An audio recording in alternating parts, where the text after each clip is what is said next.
there, and welcome to the closing keynote of BSides Calgary 2020. We wanted to thank you all for attending, but first off, we want to just give a huge welcome to Lee Holmes. Lee Holmes is a lead security architect for Azure Storage, Media and Cloud, and Edge at Microsoft. He's also the author of the Windows PowerShell Cookbook, and he's an original member of the PowerShell development team. So without any further ado, I'd like to hand it over to Lee. Thank you, Lee. Awesome. Thank you. It's great to be here.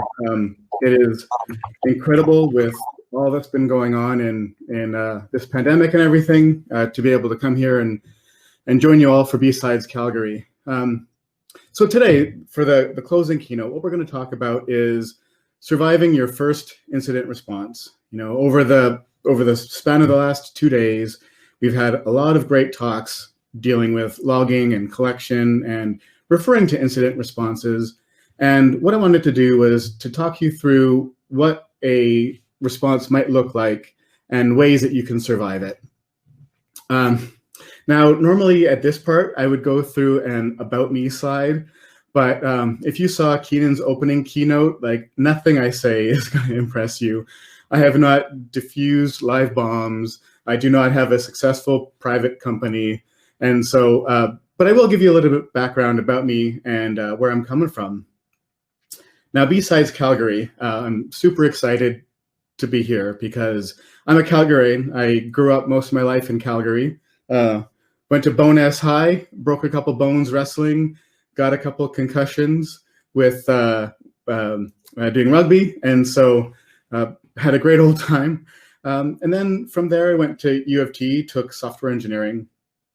And then after that, came to Microsoft. So I live in Seattle, Washington. I spent the first bunch of Microsoft working as a developer on the PowerShell team. I wrote the PowerShell cookbook and was the primary person responsible for everything related to PowerShell security and security transparency and stuff like that. And so over the last years, I've been working as a lead security architect in Azure security. And man, the world that we have is so exciting. You know, Calgary, I miss Stampede breakfasts, but I will say that I'm single-handedly introducing tons of the West Coast to poutine. So trying to do what I can.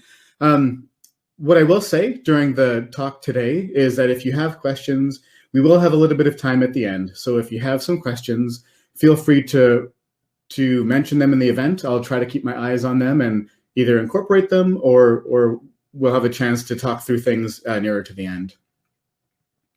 So we're talking about surviving your first incident response. And the names have been anonymized to protect the innocent. But what I'm going to talk about today is a real story that actually happened with a major service in Azure. So, might not surprise you that Azure has a red team. Microsoft is a multi-billion-dollar company, and protecting the security of the Microsoft cloud and Azure is super important. Now, when we're doing red teaming within Microsoft, we kind of let the folks start with the basis of assume breach. You know, it is easy enough, you all see it, how easy it is for phishing to make it into a corporate infrastructure. And so one of the things that we'll start off with when it comes to the red team is giving them a unprivileged access to the corporate network. You know, if they can access internal things using this unprivileged access and kind of escalate from there, then it's game on. So when it came to this red team, we had an arrangement that we knew it was going to happen and we knew which service it was going to happen against, but this was among a select few folks that were aware of this. Now, one fine day, we get the heart-stopping breach notification. Now, an interesting thing to think about is, what is the #1 most effective intrusion detection device in the industry? You might be thinking, oh, right, it's going to be one of these new XDRs or something like that. Unfortunately, the #1 intrusion detection device is generally government agencies, the FBI or something like that, where they're investigating cybercrime or something like that. And then you get a call from them that says, hey, by the way, we're investigating something that's unrelated, but I want to let you know that we found one of your IPs attacking this customer, and that means you're probably compromised. Now we're talking about surviving your first incident response, and in this situation, we kicked it off with a fictional breach notification from the fictional cybersecurity authority. When you first get your breach notification, there's going to be a ton of stress. Now in Azure, this gets even more interesting because we treat engagements as before compromise and after compromise assessments.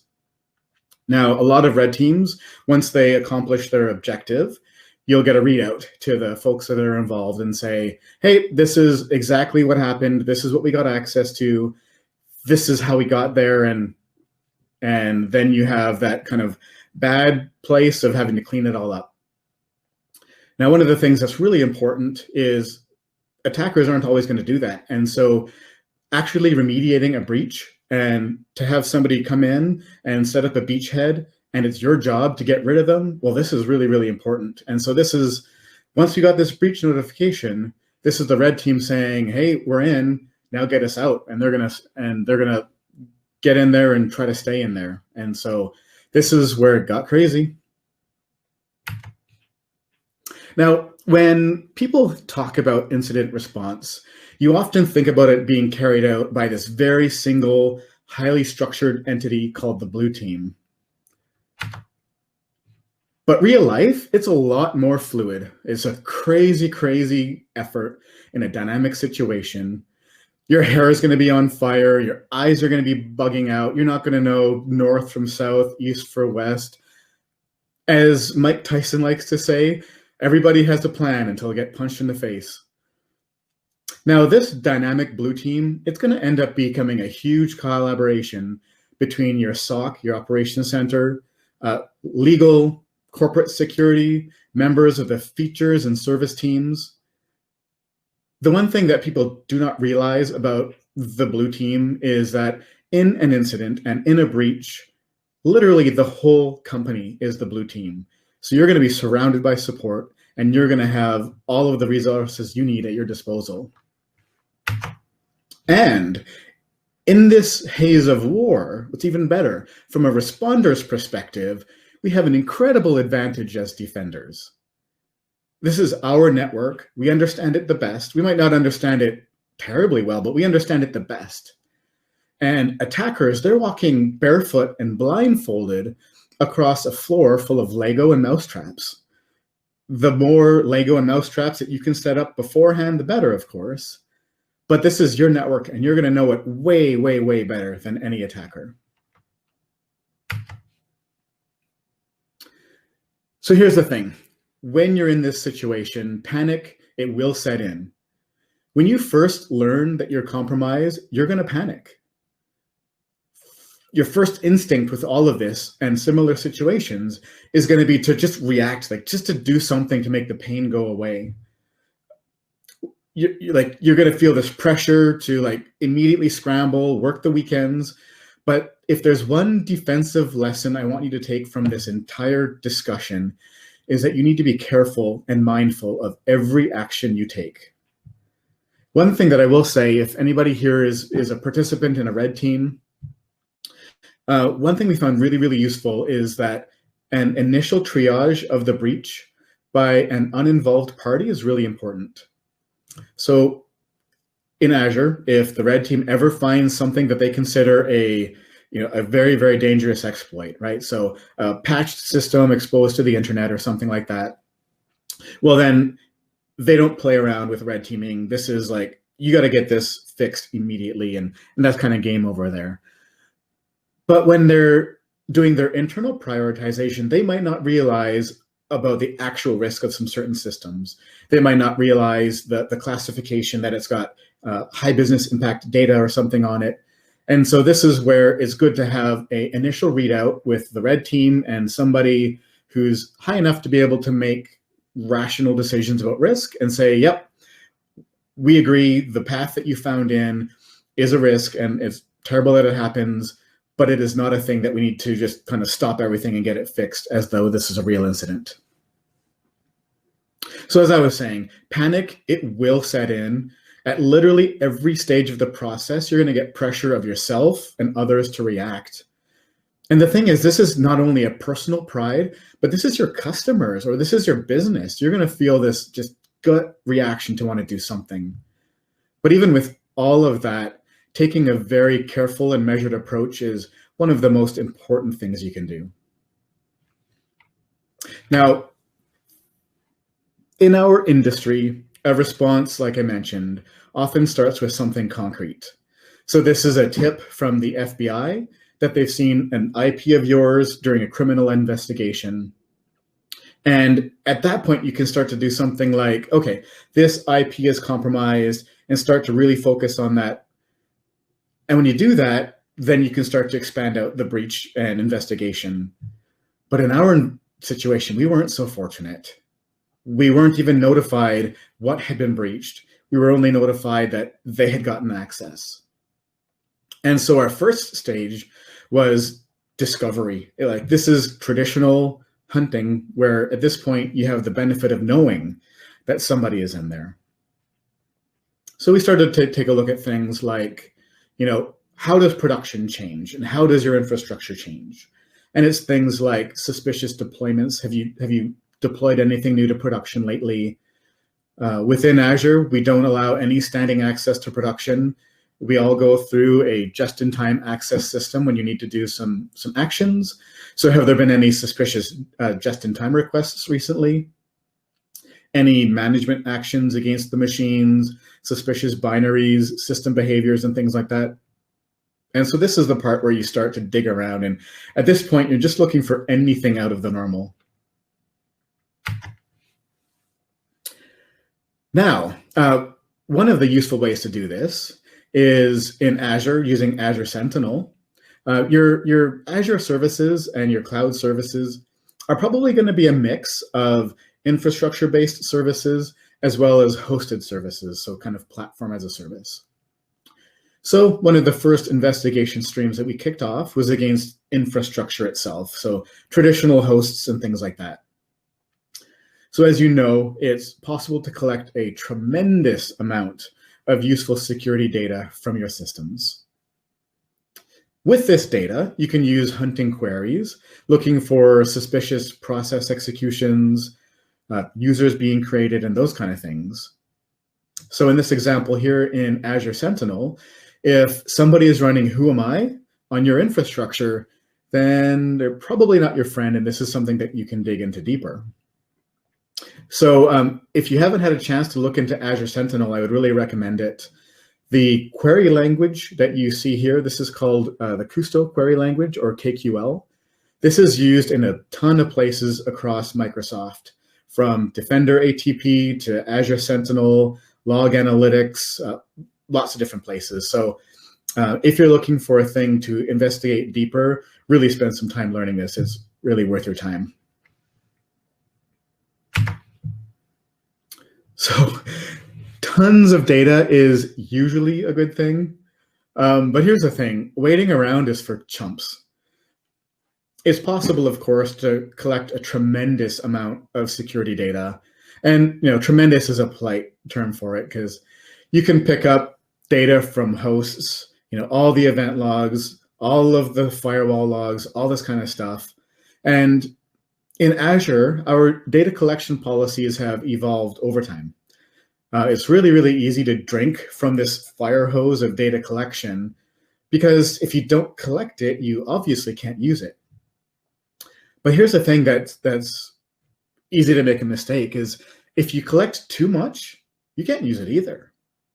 If searching for people invoking Who Am I, for example, if that times out or even takes days, you can kiss your hunting trips goodbye. You're not going to be doing any sort of ad hoc hunting if these things are timing out. So one useful thing that we do is to validate response times on queries. So you can do things like just automatically know that for a common set of kind of hunting style queries, these things should all be able to be accomplished in 30 seconds or less. And if you're finding that's an issue, then it's time to start either trimming your data collection or upgrading storage on things, or upgrading your plans on your SEM or something like that, because being able to ad hoc query this data is so important. So in this operation, we found it very, very useful to hunt in the code integrity logs. Now, code integrity is a blessing that very, very few people realize the true potential of. Now, code integrity is using something like App Locker or Windows Defender application control or things like that. Now, you'll hear all the time that code integrity in enforce mode is ideal, right? Like, no one can run malware if you haven't explicitly approved it. And this is a thing that you can do against all your systems ideally, but you're going to start to focus on your most sensitive systems, or the systems that are least variable, or the ones that you can control deployments the best.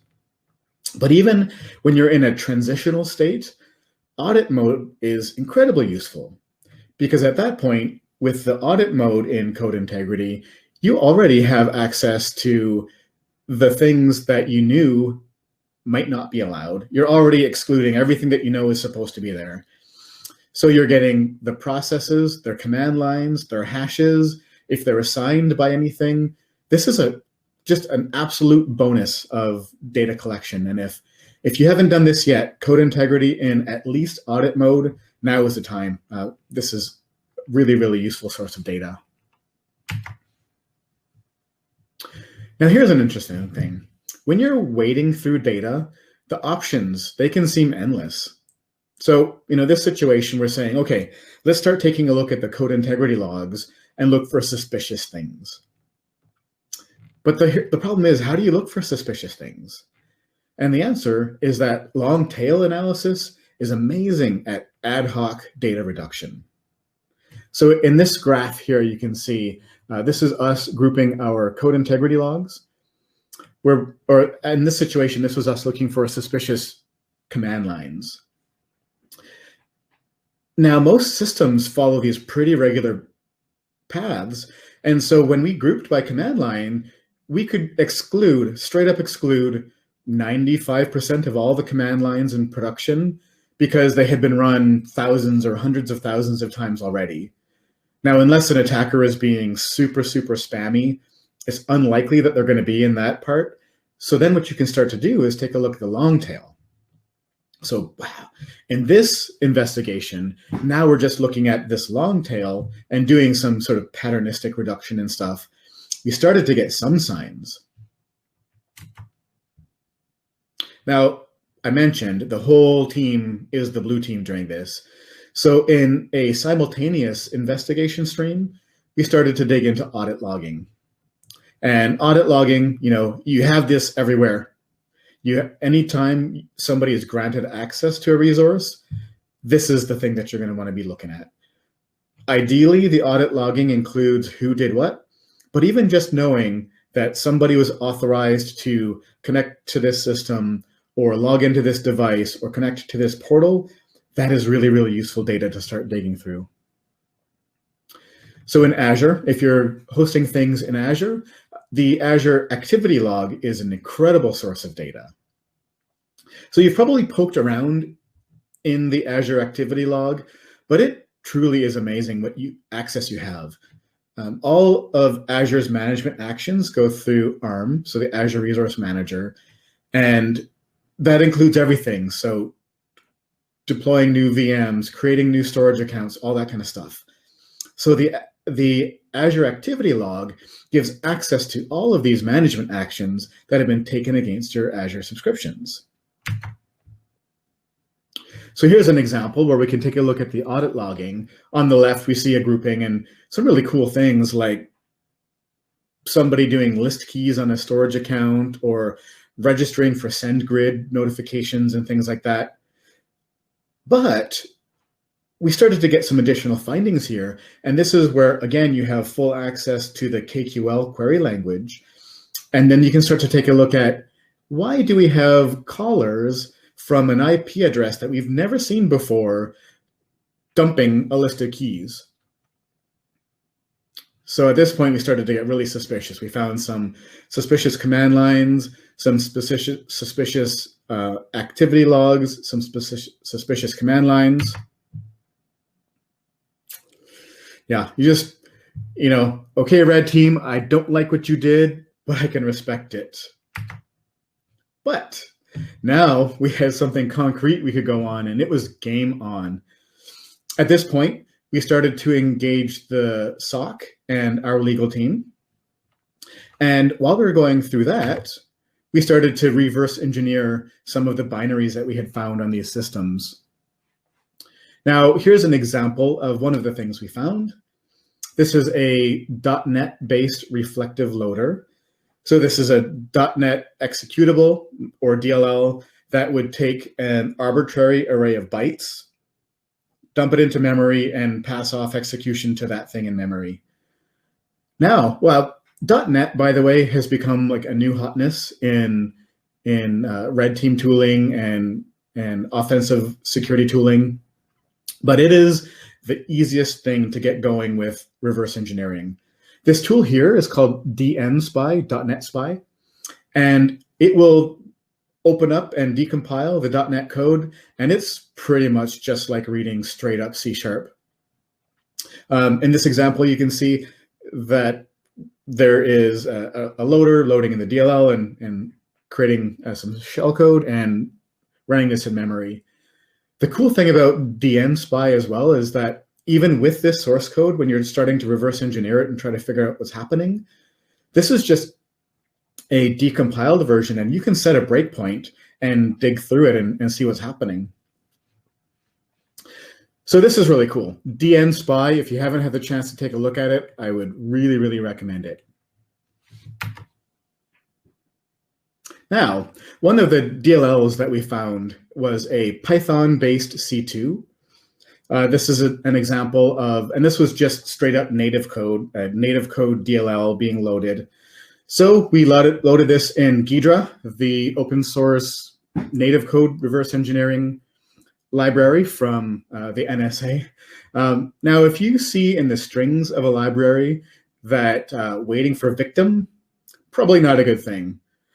So we did some analysis of this, and this was actually hosting Python and then performing most of its C2 actions using Python scripts.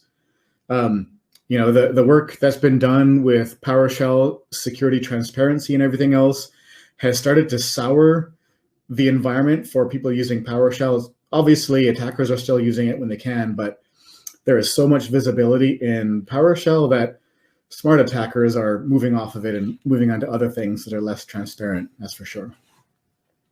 So we did some analysis here, and we were able to find some IP addresses that it was connecting to, and in terms of a C2.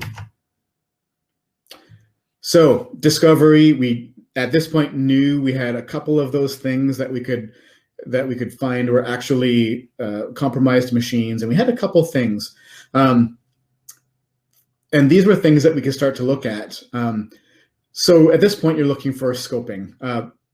Initially, you find a compromised machine, maybe a compromised account, and you might be thinking, hey, this is the time to start remediating, right? We know that this production machine is bad.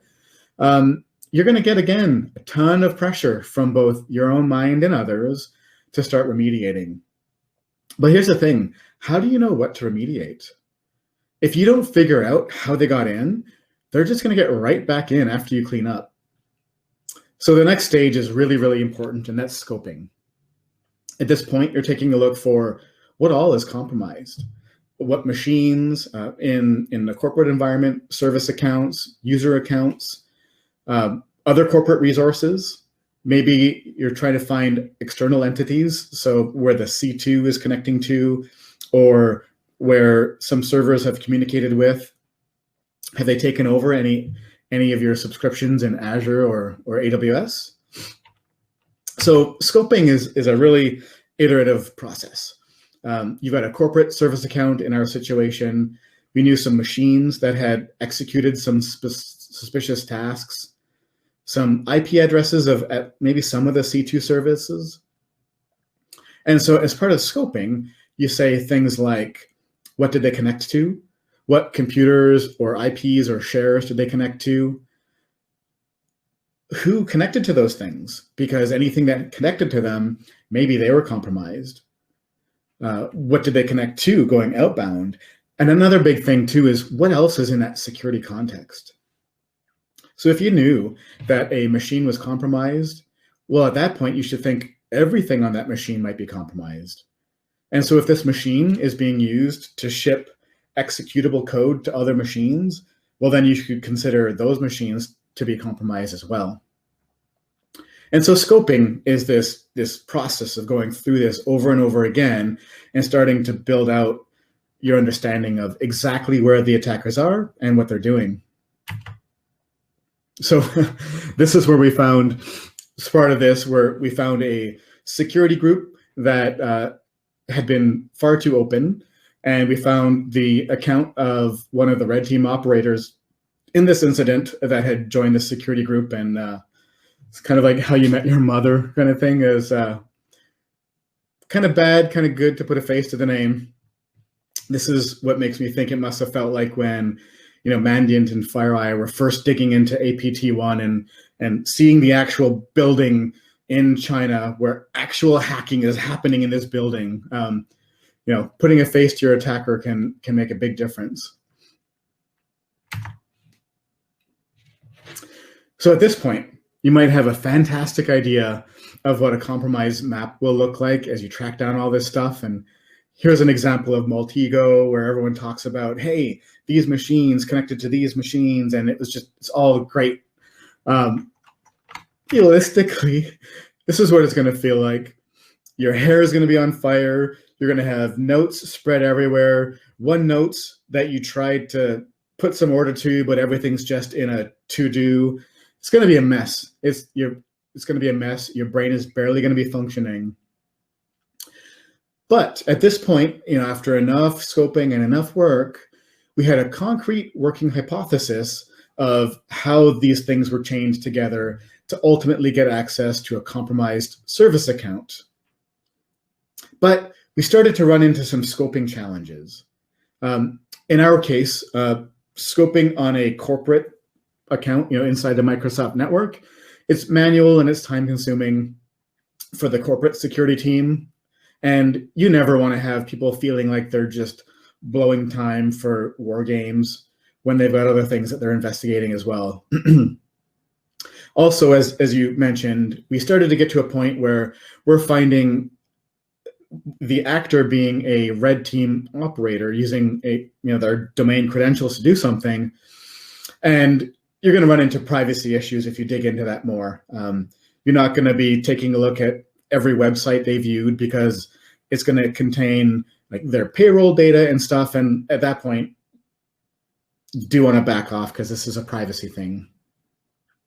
Now, as I mentioned, when we run operations in Azure, at least some people have pre-coordinated on this. So this is where we had an agreement with the red team in sort of a referee kind of thing where we could ask somebody as though they're an oracle kind of thing, where we could say, hey, where we're starting to run into scoping issues, this is what we think everybody has access to. We could learn more, but it's going to start to be, painful and costly. So we engaged them, and they confirmed that we had access, had figured out all impacted resources. And at that point, we're like, sweet, we can start to move into the eviction planning phase. And this is where you start to learn more and more about your service and your infrastructure and your architecture as well. A extremely significant win in this whole process came from the architecture of the service in question. For the most part, clusters in this service were isolated. They have their own security domains. They didn't share common identities. This was partly for the way that scaling can work and stuff, and also from a security perspective. But what we were able to do is realize that because they were so isolated, that when we found out that this cluster had been impacted, at no point did we have to look and determine whether all of production was compromised. And these are the kind of benefits that you can get from an incident response when you're looking backwards and saying, oof, sure glad that that was true. Anytime you find something where you're sure glad that this was true, this is a thing that you can later go back and say, well, we're going to double down on things like this. So plan. Notice we fully scoped, but I'm not talking about eviction right now. Eviction requires planning. And when it comes time for eviction, patience, I cannot stress enough how key this is. Most engagements rush to respond, and they fail to evict the red team or the attackers in their first couple of tries. And here's a couple key points. Your current intel at this phase of scoping is the easiest you'll ever come by. If you're not planning the eviction carefully, when an attacker realizes that they've been discovered, you get them out and they come back in, well, you just lost all of the things that they had done in terms of rummaging around your environment, making mistakes, using accounts that should never have been used for anything, connecting from systems that never really have any reason to connect. That intel, that fumbling around, that's the whole like mousetraps and Lego kind of stuff. And that gave you intel. And at this point, the attackers are much, much more aware of your environment. They're not going to make those mistakes again. Another huge risk is you make a false move here and an attacker just might burn it all down. When they realize that their game is over, they might just trigger some ransomware or whatever, and not necessarily to get some ransom, but just to scorched earth, get out of there, not get caught, and run away. So that's a very real risk. Them trying to clean up after themselves, torching production. Nobody ever wants that. So for planning, tripwires, I can't stress enough how important setting tripwires are. One example of what we did is we implemented some behavior as a logic app, which has a connector, an Azure Logic app to Azure Sentinel. So at this point, we could start to do regular Kusto queries that were finding all of the indicators that the attackers had used up until this point. If we ever saw this again, we would know that they got back in and be able to focus exactly where they got, as opposed to stumbling around and trying to figure things out from scratch again. Now, here's an example that I love, and I really ended up helping us a lot in this investigation.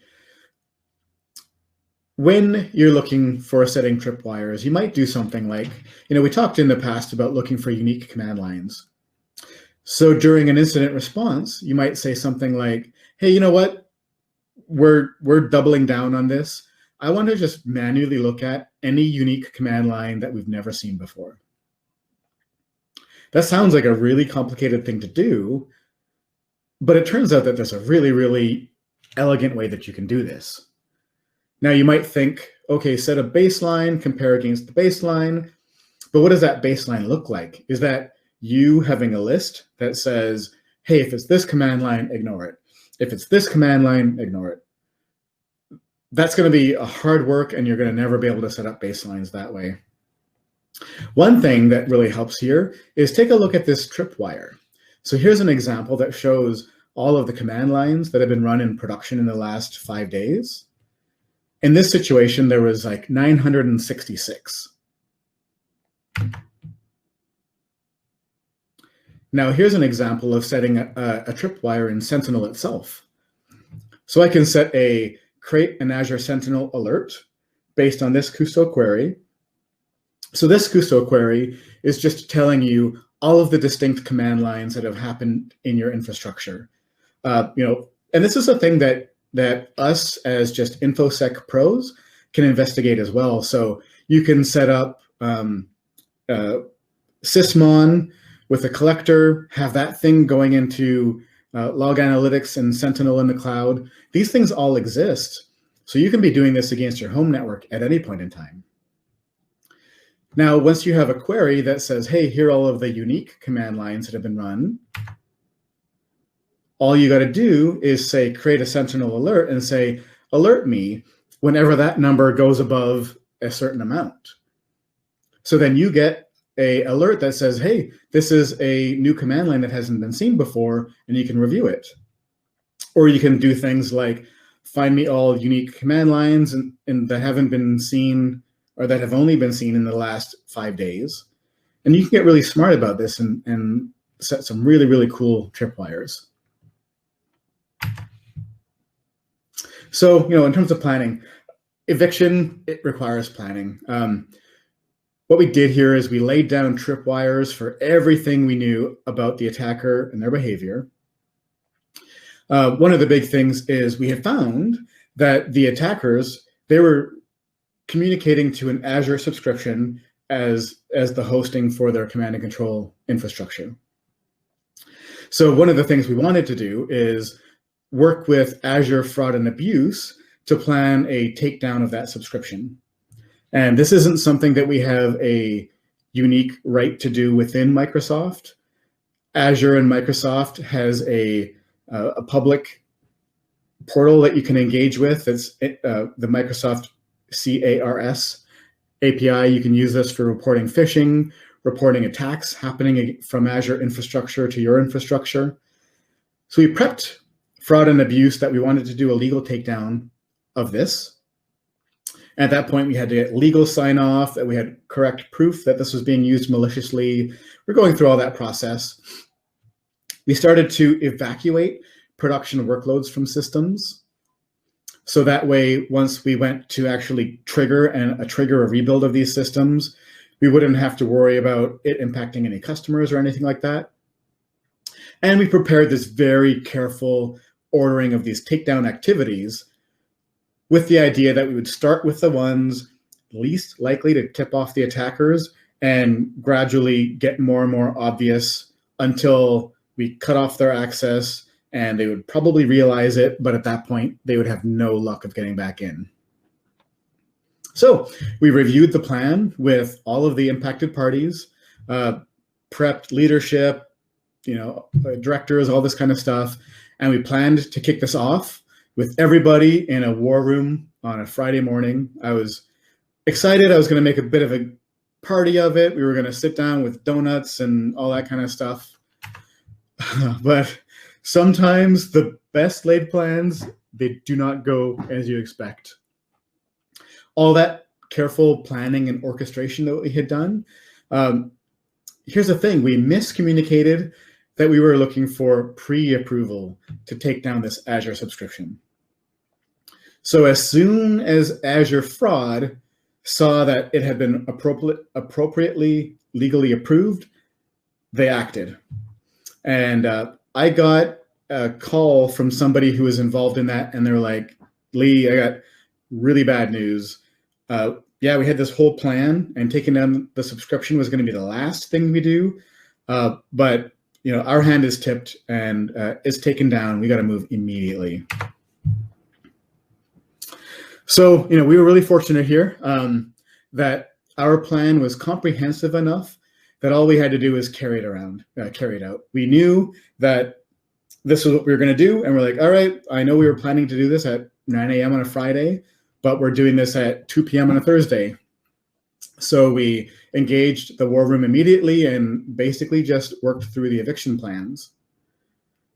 But in the middle of all this, I got a call I wasn't expecting from the lead of the Azure Red Team. And I'm going to play it for you here. It's hilarious.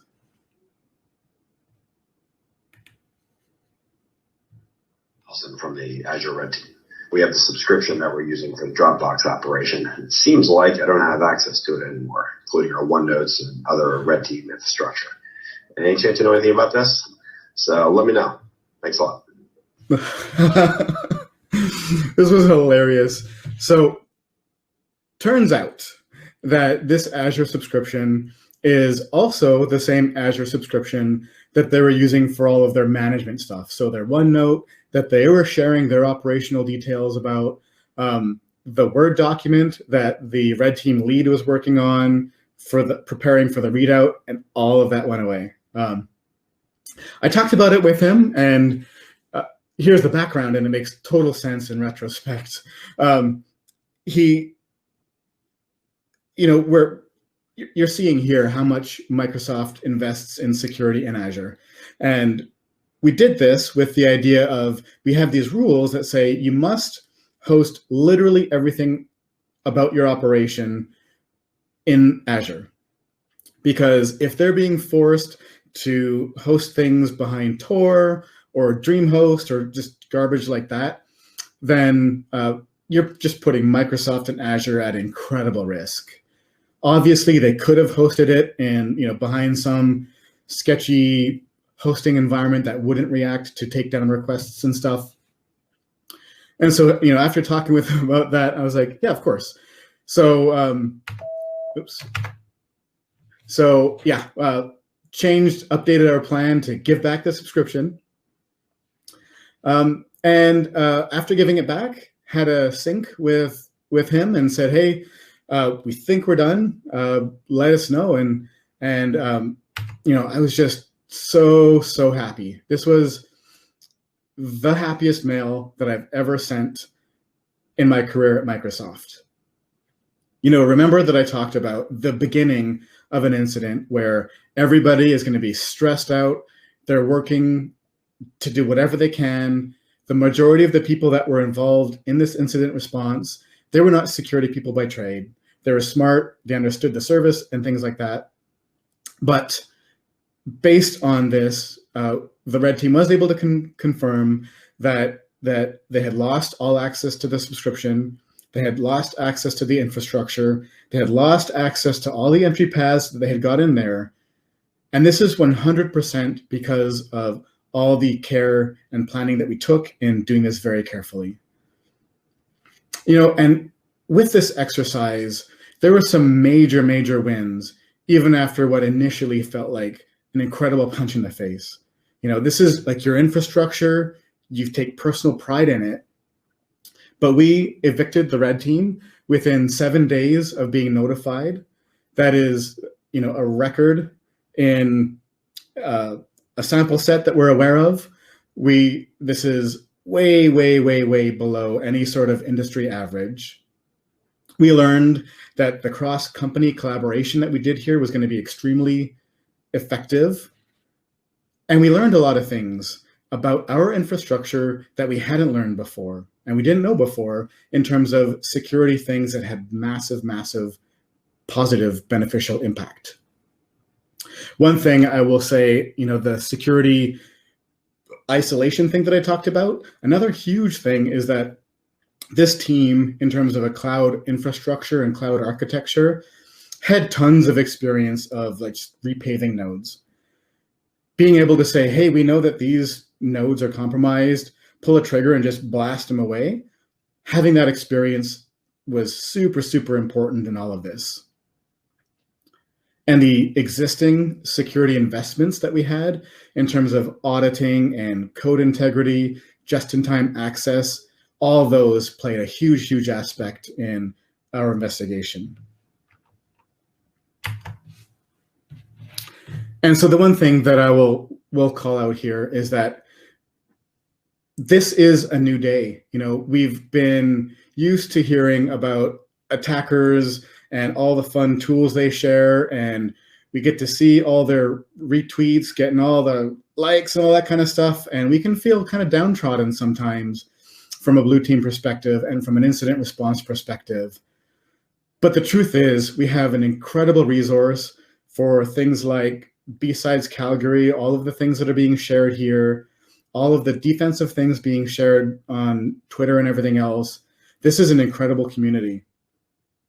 And when you take a look back at this story and this background and this incident response, if you see anything in this where you're like, boy, I wish we had something like this in our company, there's no better time to start than Monday. Thank you all for an amazing BSides Calgary 2020, and we'll have a wrap up coming shortly. Thank you. Okay, great stuff.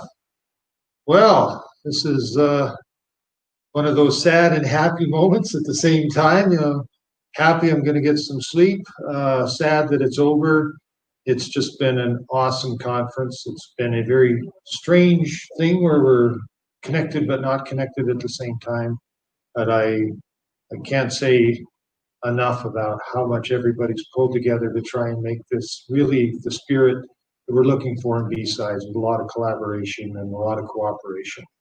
So I'm Doug Leese. I was running the CTF this year. We had a number of different people that were also involved that are sort of behind the scenes, but the two people I want to call out the most are Paul Smith, who built the Lego City online.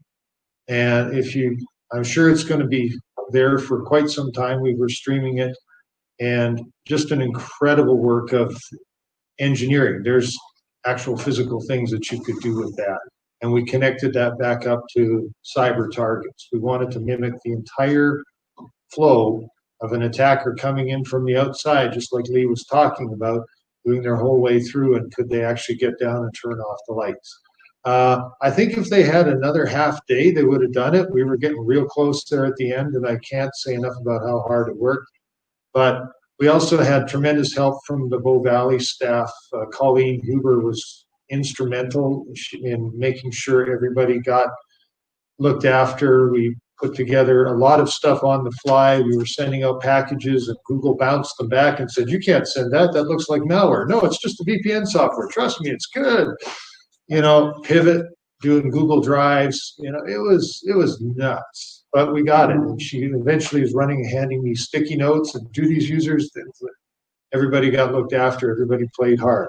So without further ado, I do want to start acknowledging the people that did win. We can say everybody's a winner. I had a lot of people say this is the first time they played this. They want to do it more. I'm talking with Bow Valley. They're excited about getting on board with that. But number 6 in line, so let's start from the bottom. You don't start from the top. It's like coaching. Long days. Long days, exactly. Raspberry Pi. So we had 2 of these. One of them, one earlier today in the Hacking 101, which turned out to be some pretty fun classes after all. Plan B again. The whole thing was BSides Plan B, I think, the whole thing. And this goes out to M. Swatsky. So we do have your actual address and stuff like that, but we're just going by your screen name today, okay? The coolest name of them all and the shortest, and they're so cool they don't even care if you answer them back. UDP. Come on, that was good. I like them. Yeah. Get them off the stage. Okay, this is a full Raspberry Pi 4 kit. I feel like Vanna White here. This is great. I should have played. This is a really nice rig. This is the full piece, and that is going out to UDP for the number 5 spot in the test. And this was not an easy CTF. This was lots and lots of different confusing things. Number 4 is very nice kit. It's an Ubertooth 1 kit. We originally had plans to do radio stuff this year. Me and Steve Skoronsky were kicking around some stuff. We both got ham licenses. We're legally allowed to transmit. Yeah, mostly. Hang on to this. You might need it next year when we all get back together in the same room. That's for Nikhil. Now, number 3. Wow, this is quite the collection of stuff. Okay, this is going out to Coronet. Again, a real hardworking guy. I found out he was, on the board of OWASP, so very talented man. Some cool stuff he was pulling off there. And this is the Hack 5 Essentials Field Kit. Again, on my Christmas list, so good for you. Now, this is wild. Low score won an Xbox Series X. Now, from what I understand, they don't have it here because I think one of the staff would have walked off with it already, so it's under lock and key, but that's coming to you. And the grand prize goes to Whizbeard, and I know this guy. He seriously has one of them ZZ Top things going on. This is a fantastic treat. This is Sans Net Wars for 4 months, and one of my coworkers won this one year, and he said, he'd come back in and he's like, "What? You're up playing Net Wars all night again, weren't you?" So, "Oh yeah, it's great."